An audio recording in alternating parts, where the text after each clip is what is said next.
m'appelle Jérémy, j'ai 22 ans et je suis en formation de business développeur. Alors je suis allé jusqu'en terminale S, mais j'ai pas passé mon bac, donc officiellement j'ai seulement le brevet. Avant Rocket School, j'étais intérimaire, du coup j'ai fait plusieurs métiers différents comme vendeur conseil, mais aussi technicien de maintenance. Et j'ai fait quelques métiers un peu plus atypiques, comme vendeur de croquettes, mais j'étais déguisé en mascotte.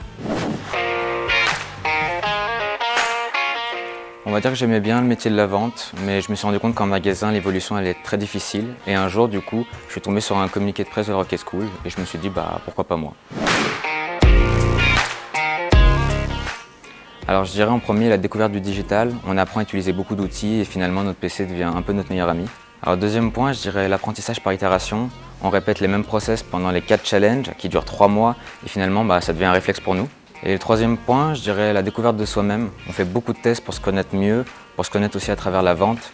Et je dirais que ça m'a beaucoup appris sur moi-même et ça va me permettre de devenir un meilleur vendeur.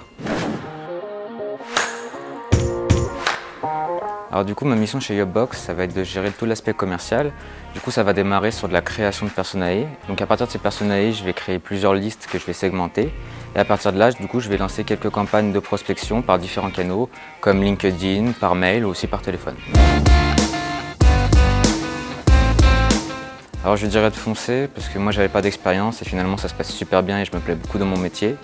Ensuite, je dirais de ne pas avoir peur de tout le processus d'inscription. Il y a une équipe qui nous suit, qui est vraiment super et qui nous facilite vraiment les choses. Et pour terminer, je dirais de ne pas avoir de préjugés sur les commerciaux parce que finalement, on n'est plus vraiment un commercial comme ça se faisait avant. On parle de business développeur et du coup, c'est pas pour rien.